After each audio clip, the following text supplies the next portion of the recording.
welcome back sa ating channel na It's Shop. So ito po yung order ngayong October, check natin,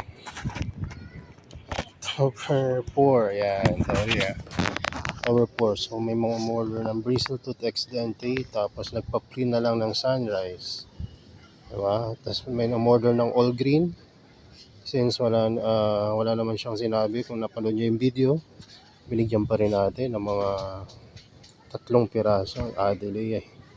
At ito naman, yung order niya ay Red Piranha. Binigay na natin yung pinaka-good. Kahit sabihin nyo parang malit lang yan, kung ikukumpara nyo yan sa mga nandito, ayan na yung pinaka-good natin. So isa-sold out na natin yung Red Piranha, maliban na lang dun sa mga gustong bumili ng halos seedling size pa lang.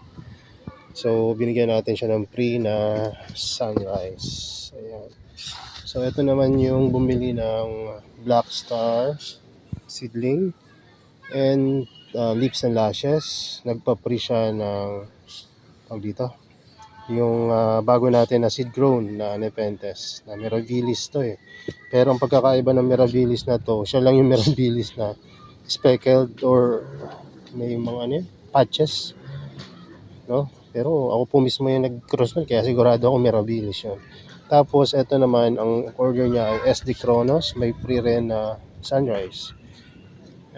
Ito naman ay nandito yan, kasama yan itong mga to, SD Kronos, ay hindi, ito pala yan, ayan, Shenron, Pingicula, and Peltata Alba.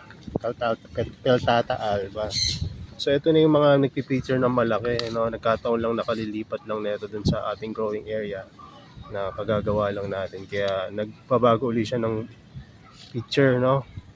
Maganda dito, bukod sa malaki na yan, diba, humisig-isag na sa laki, meron na siyang bisal. Ayan. At hindi ko natatanggalin yung bisal na yan, isasama na natin, parang TV na lang na sa kanya. Tapos ito naman pink, tignan nyo, may anak na. Tapos ito namang Shenron, sinamahan ko na rin ng Adelaide ito kasi kulang pa yung Adelaide na naunang pinadala.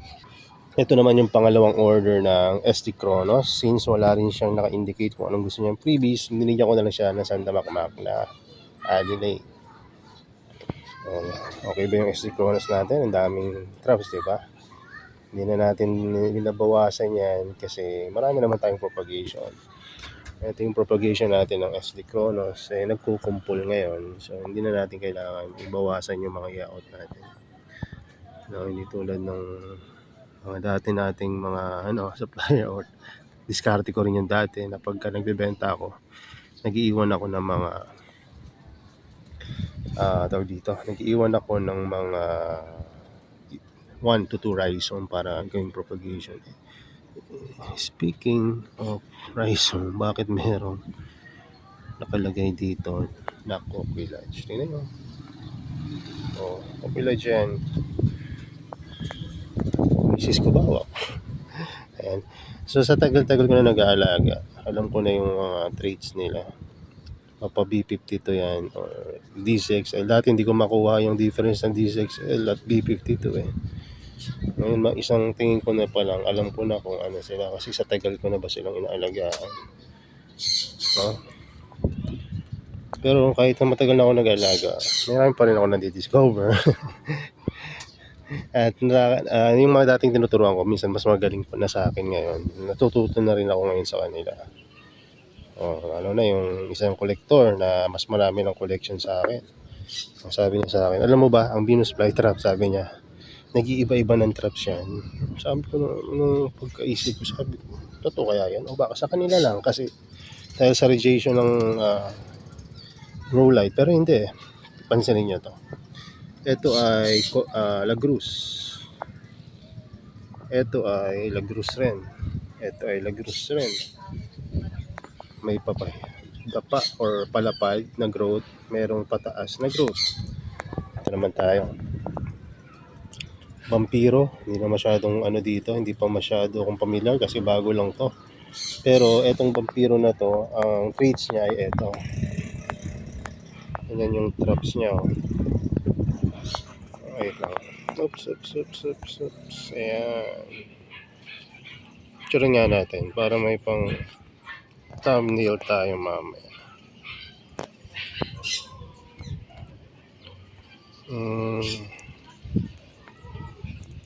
Ayan. So, ganyan ang vampiro. Tapos, may mga vampiro, tingnan nyo to, na normal traps. Pero may mga iba na maliit pa lang, meron ng mga traits. Yan. So, diba? Totoo kayong sinabi ng kaibigan natin. Totoo. Na nag-iiba-iba ang traps ng mga Venus flytrap. Sa bawat season or buwan or stages ng kanilang growth ay nag-iiba-iba sila ng traps. Dati, itong Trevs ay nag-upright, ngayon palapad na rin pero malalaki. No? Itong mga Blackstar, saksi kayo lang dahil ang dami nating vlog about Blackstar. Puro upright yan. Pero ngayon, nag-uumpisa na silang magpalapad kahit itong malalaki. Diba? So, itong Clone 5 halos mangitim sa or purple yung kulay. Pero ngayon, tingnan nyo, kahit nasa pulsan sila, ganyan na yung color nila ngayon. Minsan natutulog rin sila. So, ano pa ba? Ang dami pa. Ito, sunrise. Nung dumating sa akin to, puro upright to. At halos walang kakulay-kulay. Ngayon, tingnan nyo. Konti na lang, pula na yan. Diba? Napakaganda. So,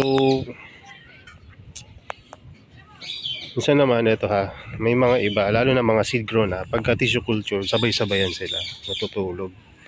Pero pagka seed grown or natural propagation, iba-iba yung stages nila. May mga malaki dito dahil ito ay natural propagation. Credit to kay Sir Volker dahil ito yung kanyang clone 3.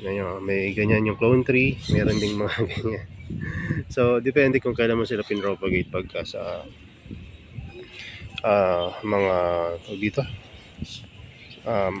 Natural propagation, rhizome division, plant division. Pagdating naman dito, dahil ito ay, alam ko kay Sir Rainier to galing rin. Itong Coquille Lodge, pare-pare silang maganda ngayon. Kahit may malaki maliit, pero pare sila ng state. Maliban dito sa isa dahil ito yung nabawasan ko ng rhizome. Kaya nagkanyan yung kulay niyan. Diba?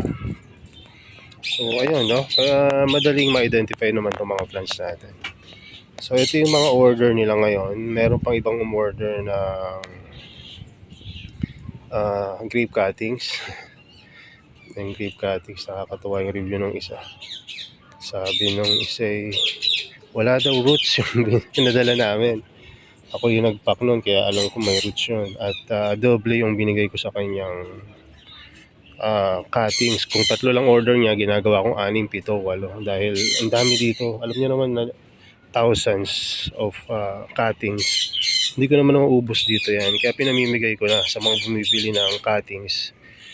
Kung bibiling isa, 3 papadala ko.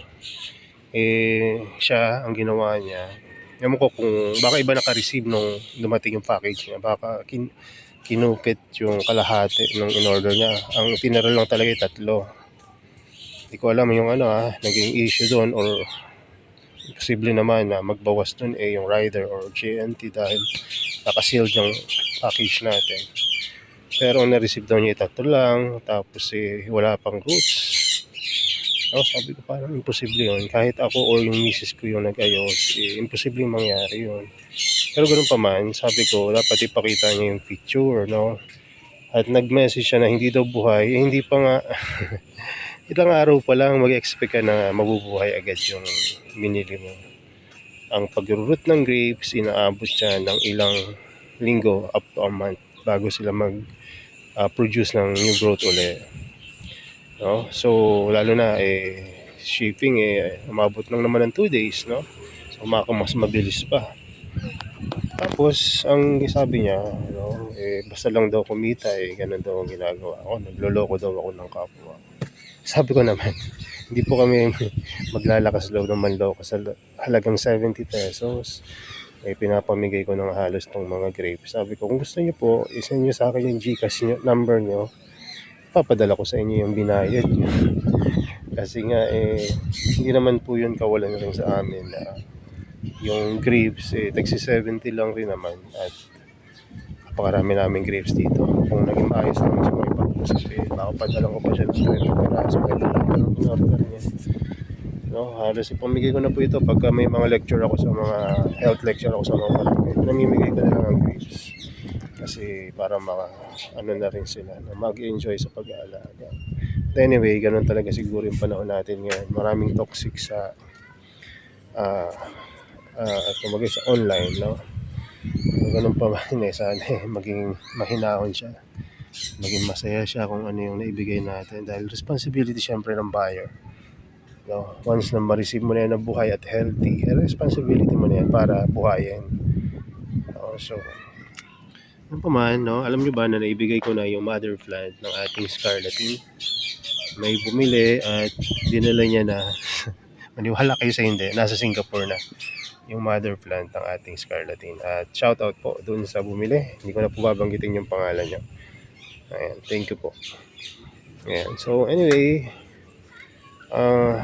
may mga label na rin itong nilagay natin. At ito naman label to. Kung sakasakaling kailangan lagyan, lalagyan ko. At bumili na rin ako ng pang label na pang emboss, no? At tinuro sa atin yun ng ating isa rin sa mga kaibigan sa pagkaka-carnivorous plant. At nanonood rin itong YouTube channel. At actually may order siya ngayon sa kanya tong Black Star at Leaves and Lashes. At may seeds pa siyang in-avail. So salamat po sa inyo pong mga suporta.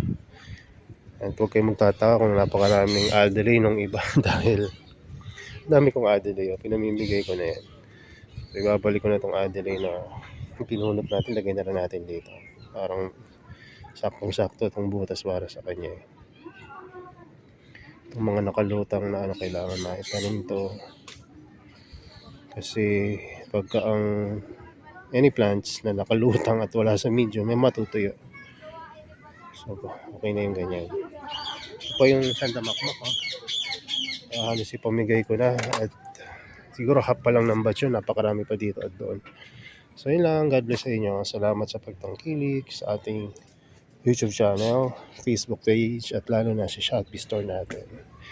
Yun lang. God bless. Bye-bye.